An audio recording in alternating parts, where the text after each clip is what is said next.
नमस्कार, मी नीता देव. Barshi today YouTube चॅनलमध्ये आपणा सर्वांचे हार्दिक स्वागत.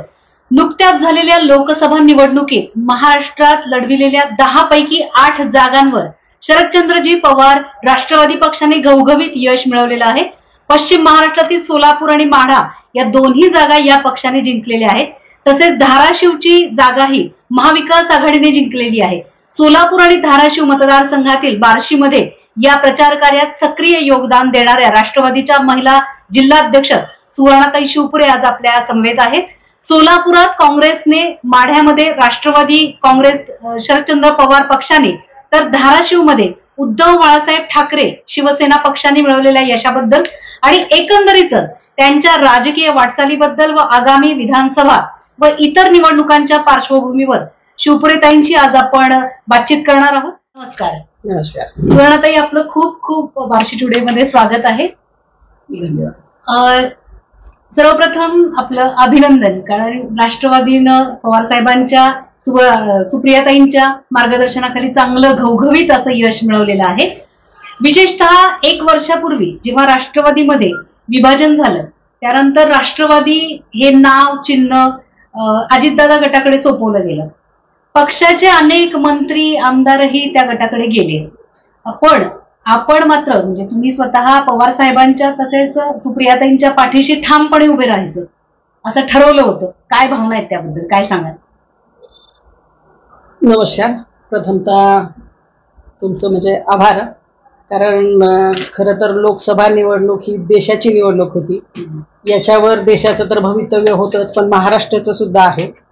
आणि पवार साहेब किंवा सुप्रियाताई यांच्याबरोबर राहण्याचं जेव्हापासून मला राजकारण कळायला लागलं तेव्हापासून मी राष्ट्रवादी पक्षातच काम केलेलं आहे, म्हणजे पवार साहेबांच्या नेतृत्वाखाली आणि सुप्रियाताईंच्या. त्यामुळं मला वाटलं की आपण जेव्हा म्हणजे कळल्यापासून आपण एखादी गोष्ट ती स्वीकारलेली असती तर ती सहसा आपण सोडत नाही. कारण जेव्हा आपल्याला कळायला लागतं एखादी कुठलीही गोष्ट असू द्या, चांगली असू दे किंवा वाईट असू दे, पण ती गोष्ट जर आपण लहानपणापासून स्वीकारली किंवा आपल्याला कळायला लागल्यापासून स्वीकारली तर आपण सोडू शकत नाही.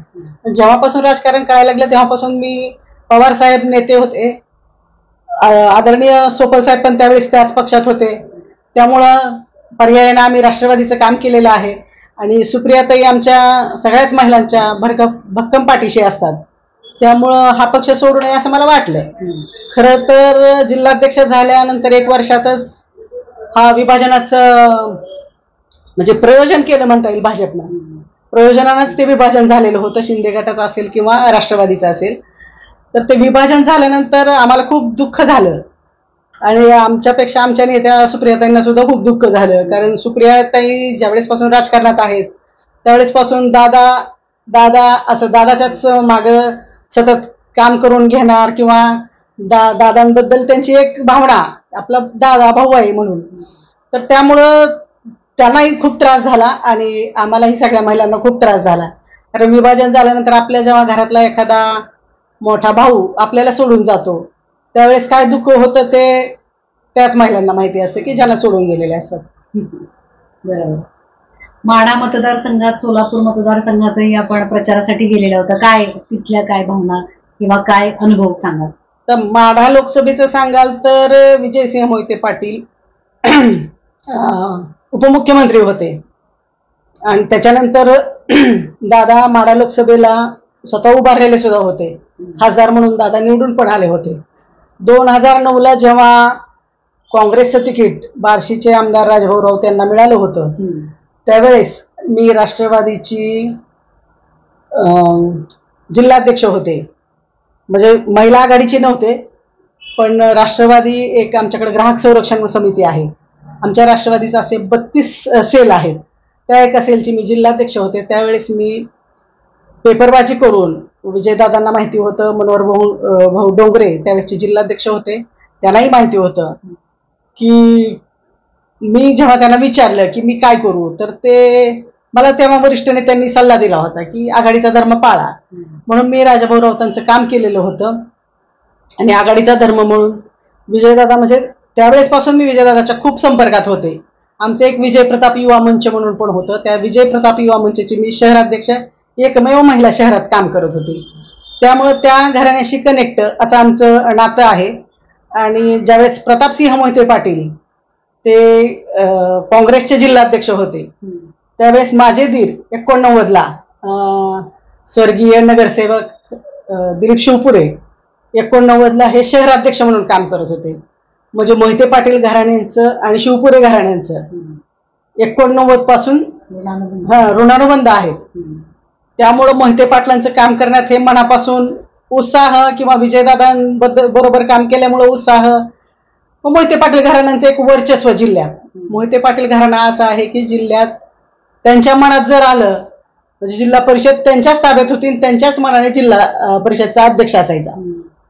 मोहिते पाटील ठरवायचे जिल्ह्यातलं राजकारण. त्यामुळं आम्हाला एक आनंद झाला की चला, ज्या नेत्यांनी जिल्ह्याचं राजकारण ठरवलं त्या नेत्याचं काम करायला आम्हाला मिळायला लागलंय, हे आमच्यासाठी परमभाग्य होतं असं म्हणायला हरकत नाही. त्यामुळं मोहिते पाटलांचं काम करण्यात म्हणजे खूप हिरिरीने माझ्या तालुकाध्यक्ष असतील, पंढरपूरच्या तालुकाध्यक्ष राजश्री ताड असतील, माडेच्या तालुकाध्यक्ष रत्नप्रभा जगदाळे असतील, करमाळ्याच्या तालुकाध्यक्ष नलिनी जाधव, विजयमाला चौरे, अशा बऱ्याच माझ्या कार्यकर्त्या होत्या. टेंभुर्णीची आमची सुनीता जगताप आहे. अशा खूप कार्यकर्त्या आणि सगळ्यांनी सक्रिय सहभाग घेतला. आणि कुठल्याही महिलेने आमच्या की निरपेक्ष भावनेने प्रामाणिकपणे काम केलं आणि त्या प्रामाणिकपणे काम करण्याचं फळ आम्हाला लोकसभेत मिळालं. त्यामुळे आम्ही खूप आनंदी आहोत. सगळ्यांचे आमचे एकमेकींचे फोन असतात, सगळे एकमेकींना खूप म्हणजे शुभेच्छा देतो की बाबा आपण ज्यांचं काम केलं ती लोक निवडून आली, त्यातच आम्ही खूप काही मिळवलेलं आहे. तसंच सोलापूर मतदारसंघातून सोलापूरनी घवघवीत यश मिळवलेलं आहे, काय सांगा? प्रणितीताई म्हणजे महाविकास आघाडी म्हणजे उद्धव ठाकरे साहेब त्यांचा पक्ष, नंतर काँग्रेस म्हणजे सोनिया गांधी राहुल गांधी यांचा पक्ष आणि शरद पवार साहेब यांची राष्ट्रवादी, सगळ्यांनी मिळून होतं. त्यामुळं मित्र पक्ष म्हणून आम्ही काँग्रेस, आणि मी जिल्हाध्यक्ष जरी सोलापूरचे असले तर बार्शी तालुका सोलापूर जिल्ह्यात येत असल्याने मी ओमराजे निंबाळकर यांचं सुद्धा काम सक्रियपणे केलेलं आहे, प्रणितीताई शिंदेचं सुद्धा सक्रिय केलेलं आहे आणि माढा लोकसभेचं तर आमचे घरचे ऋणानुबंध आहेत, त्यामुळे तो तर विषयच नव्हता. आणि प्रणितीताईंचं सुद्धा काम आम्ही प्रत्येक ठिकाणी सभेला गेलो, त्यांचे जिथं सत्कार होते तिथं गेलो, भाषणाला गेलो, मोहोळला गेलो, पुन्हा बाळ्याला गेलो, सोलापूरला गेलो, बऱ्याच ठिकाणी त्यांचं हे काम सक्रियपणे केलं. माझ्या महिलांना तिकडच्या माझ्या तालुका अध्यक्ष होत्या, उत्तरच्या अश्विनी काटे होत्या, दक्षिणच्या प्रियंका घाटे होत्या, अक्कलकोटच्या माया जाधव होत्या, सुरेखा पाटील होत्या, सगळ्या माझ्या तालुकाध्यक्ष जिल्ह्याच्या महिला सगळ्यांनी खूप काम केलं आणि प्रामाणिकपणे केलं. त्यामुळे आम्ही प्रणितीताईचंही खूप छान काम केलं. आणि इकडे हा तर घरचंच आमचा उमेदवार होता, पण आमचं घरचं लग्न असल्यामुळं आम्ही सगळ्यांनी थोडं लांब राहायचं ठरवलं, कारण मित्रपक्ष आम्हाला गरजेचे होते. आपण स्वतःच्या घरच्या लग्नात आपण म्हणजे एक असती मानसिकता का आपल्या घरात आपण कधीही मिळवू शकतो, पण पाहुणे वगैरे असतात त्यांना आधी बघणं गरजेचं असतं. त्यामुळं आम्ही सगळ्यात जास्त काम ओमराजे निंबाळकर यांचं काम जास्त जोमाने केलं आणि हा आमचा घरचाच होता, त्यामुळे ह्यांचं तर काम विषयच नाही त्या कामाचं. म्हणजे अशा तऱ्हेने महाराष्ट्रामध्ये राष्ट्रवादीची तुतारी फुंकली गेली. हो, तुतारी पण आम्ही हातामध्ये मशाल घेतली आणि मशाल घेऊन नंतर विजयाची तुतारी फुंकायचं काम केलेलं आहे. आणि मग लोकांना पंजाच्या स्वरूपात आशीर्वाद सुरू हो. राज्यात अनेक पक्ष आहेत खरं तर, पण पवार साहेबांच्या सोबत जायचं म्हणजे त्याच पक्षात काम करायचं, त्याचप्रमाणे सुप्रियाताईंचा हात धरून त्यांच्या अगदी खांद्याला खांदा मिळवून काम करायचं, असंच का वाटलं राष्ट्रवादी काँग्रेस पक्षातच काम करायचं आहे? जसं तुम्ही मगाशी म्हणाला की एखादं गोष्ट आपल्याला आवडली की ती मिळवण्याचा ध्यास आपला असतो, तसं तुमचं काय मत आहे? आता पवार साहेबांबरोबर काम करायचं म्हणजे किंवा त्याच पक्षात का करायचं? माझ्या सासूबाई 1960 साली नगरसेविका होत्या, नंतर 85ला माझ्या सासूबाई प्रभाताई झाडबुके यांच्या विरोधात ताराबाई शिवपुरे 85ला उभारल्या होत्या. त्यावेळेस स्वतः पवार साहेब नगरपालिकेच्या इलेक्शनला बार्शीमध्ये सासूबाईंच्या प्रचाराला आले होते.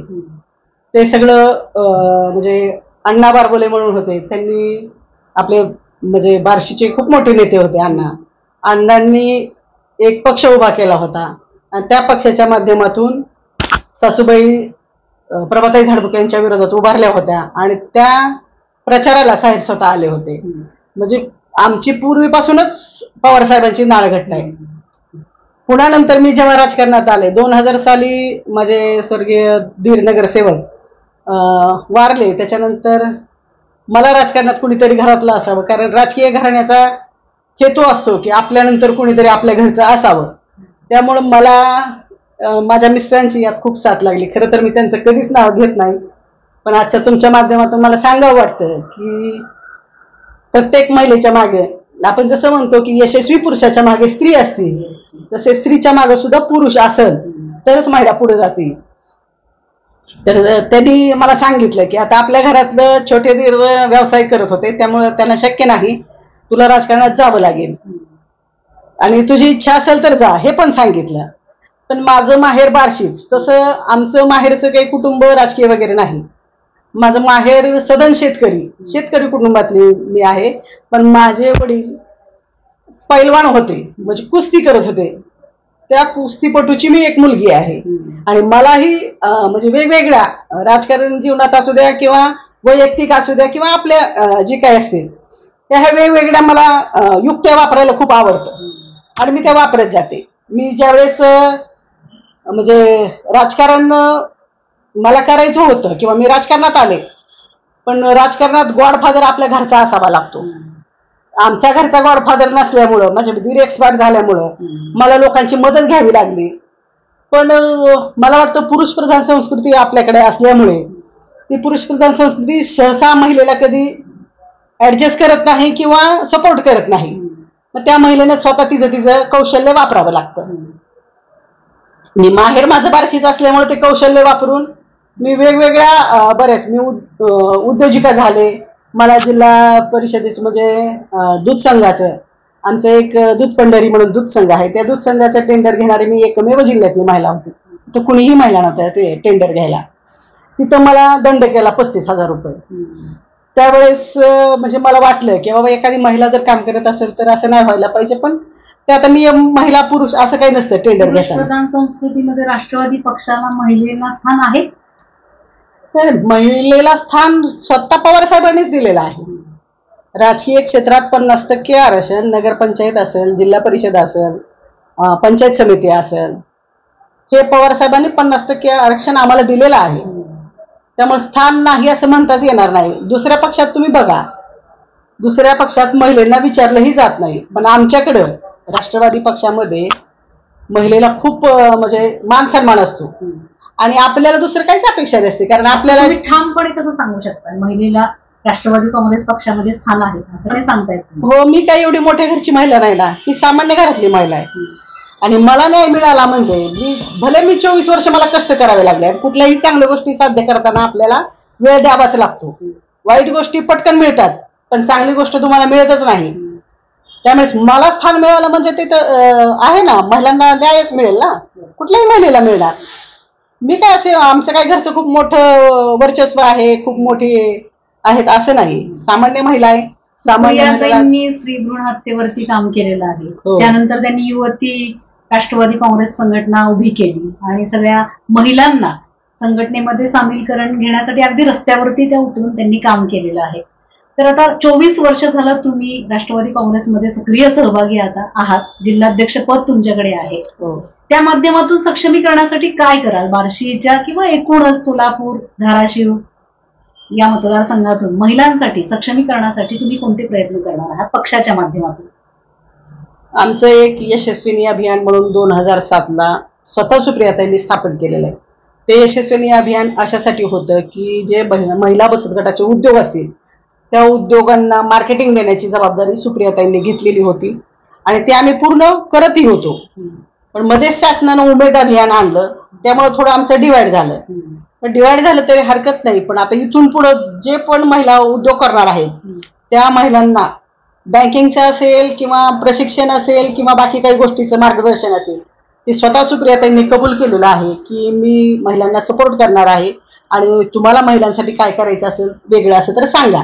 आम्ही सगळ्यांनी हीच आमची म्हणजे त्यांच्याजवळ अडचण सांगितली की आपल्या महिला ज्या आहेत पूर्वीच्या यशस्वीच्या ज्या काम करत होत्या त्या महिलांना पुन्हा एकदा तुम्ही मार्केटिंगची जबाबदारी द्या, प्रत्येक जिल्ह्याला एक मॉल द्या आणि त्या महिलांना जर मार्केटिंग मिळालं किंवा त्यांना जर 4 पैसे मिळाले तर महिला राजकारणाविरहित समाजकारणाविरहित राजकारणाचं होऊ शकत नाही.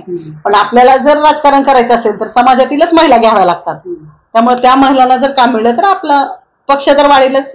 पण आमची जी यशस्विनी आहे, जी एकल महिला आहेत, ज्या सोडून दिलेल्या महिला आहेत, विधवा आहेत, त्या महिलांच्या हाताला घरात बसून काम मिळेल. कारण महिलांची मानसिकता आहे की आम्हाला बाहेर कुठे यायचं नाही, घरात बसून काम द्या. ती एक संकल्पना आमची आहे. त्यामुळं या माध्यमातून आम्ही महिलांना न्याय देणार आहोत.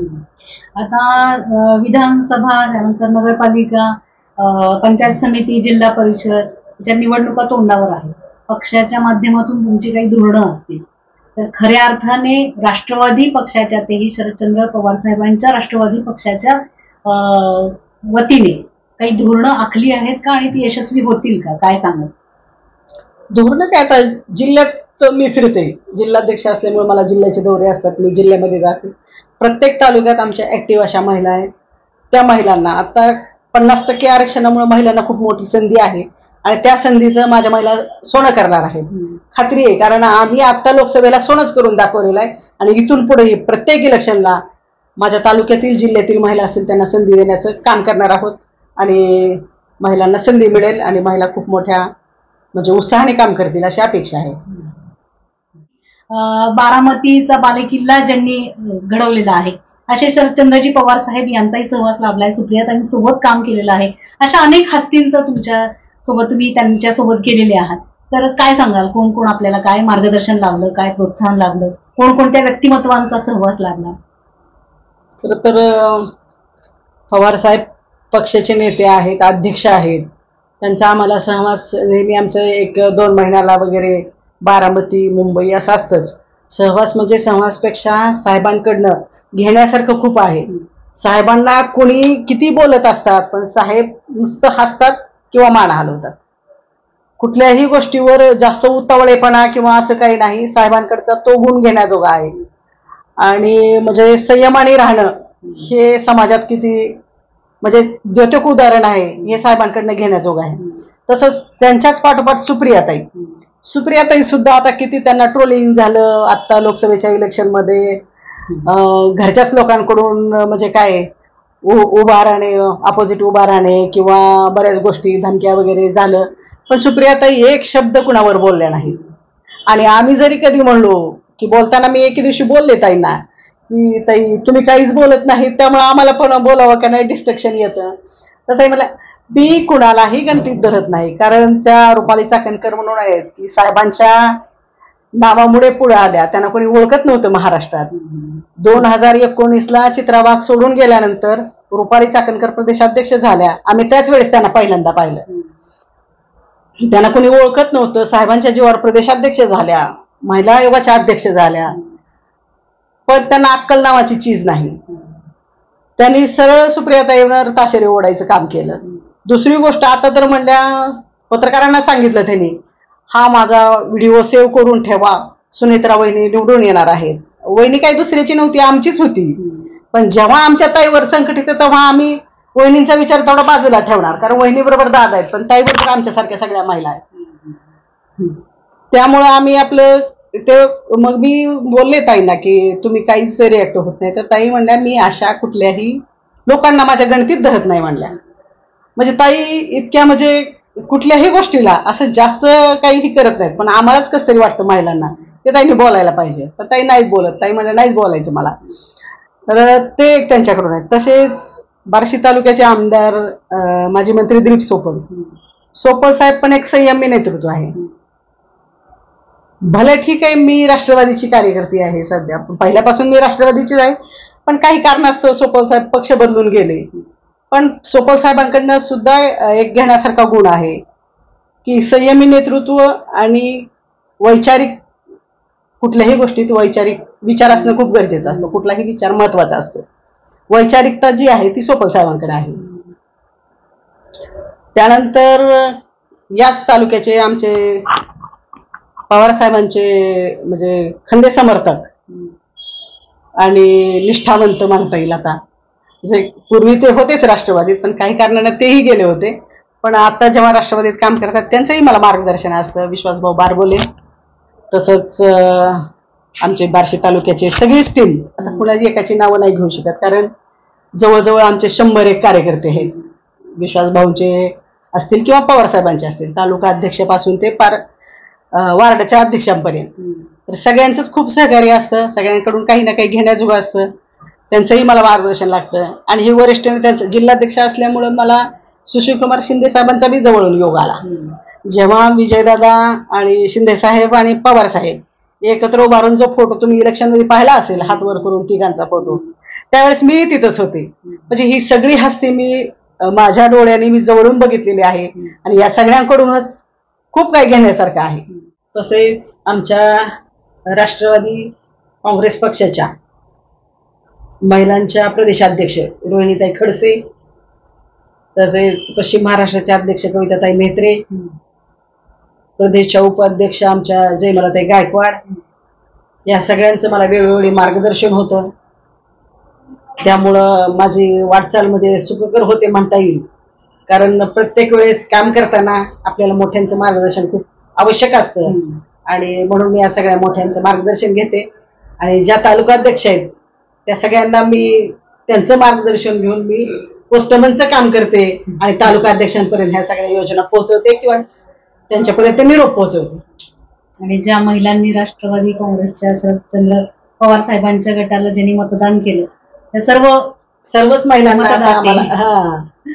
जयंत पाटील साहेब प्रदेशाध्यक्ष आहेत, प्रांताध्यक्ष आहेत आमचे राष्ट्रवादी पक्षाचे, ते पण संयमी नेतृत्व आहे आमच्याकडे. त्यांनी सांगितलं होतं लोकसभेला आमच्या 30 ते 32 जागा येणार, तर बरोबर त्यांचं म्हणजे एक्झिट पोल TV9च्या ऐवजी आमचे जयंत पाटील साहेबांचा ऐकावा असं आम्हाला वाटलं आणि बरोबर ते तेवढे जागा आमच्या निवडून आल्या. त्यानंतर आमचे पक्षाचे निरीक्षक शेखर माने साहेब, त्याही महिला आघाडीला खूप मार्गदर्शन करतात.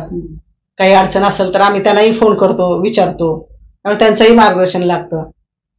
तसेच माझ्या महिलाच्या प्रदेशाध्यक्ष आदरणीय रोहिणीताई खडसे, त्या खडसेताई स्वतः खडसे साहेब भाजपमध्ये गेल्यामुळं खरं तर त्या एकट्या पडल्या होत्या त्यांच्या मतदारसंघात, पण सामान्य लोकांनी त्यांना खूप सपोर्ट केला आणि तिथल्या कॅन्डिडेटचं काम, श्रीराम पाटील म्हणून कॅन्डिडेट होते तर त्यांचं काम त्यांनी खूप छान केलं, त्यामुळे त्यांचंही आम्हाला मार्गदर्शन असतं. त्यानंतर आमच्या पश्चिम महाराष्ट्राच्या अध्यक्ष कविताताई मेहत्रे, त्यांचंही मला मार्गदर्शन असतं वेळोवेळी.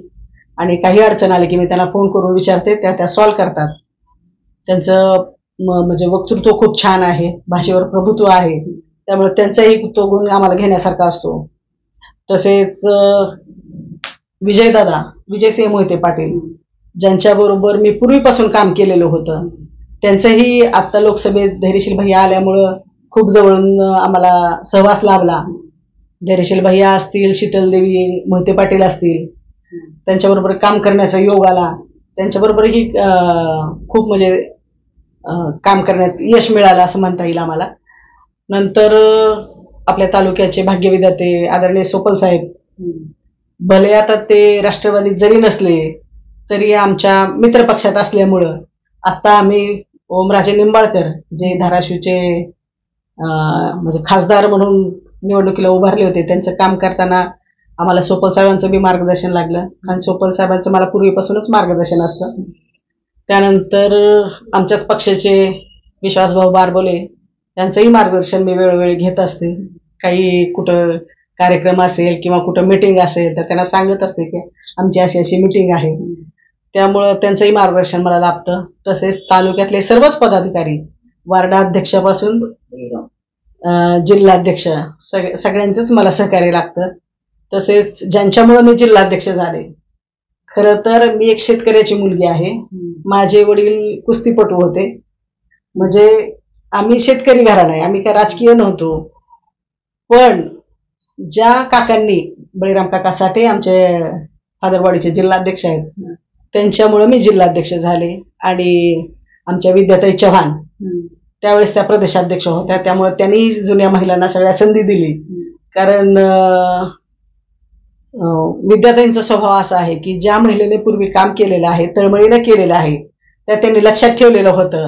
आणि त्यांच्यामुळं, कविताताई मेहत्रेंमुळं आणि काका साठेंमुळं मी जिल्हाध्यक्ष झाले. खरं तर त्यांचं म्हणजे आभार मानेल तेवढे कमीच आहे, कारण मी एक सामान्य कार्यकर्ती, मी काही कोणी मोठी वर्चस्व किंवा आमच्या घरात खूप काही म्हणजे मोठं घराणं आहे, पैसेवाला आहे असं काही नाही. मी सामान्य कार्यकर्ते, त्यामुळे ह्या सगळ्यांचे आभार. सामान्य कार्यकर्त्याला संधी देण्याचं काम पवार साहेबांनंतर ह्या सगळ्यांनी केलं, त्यामुळे त्या सगळ्यांचेच आभार. आणि इथून पुढं सगळ्या महिलांसाठी खूप तळमळीने काम करेल एवढी एक अपेक्षा व्यक्त करते आणि थांबते. तुमच्या नावाप्रमाणेच तुम्हाला सुवर्ण संधी मिळत राहो अशी अपेक्षा करते आणि बार्शी टुडेच्या वतीने खूप शुभेच्छा देते. धन्यवाद. धन्यवाद.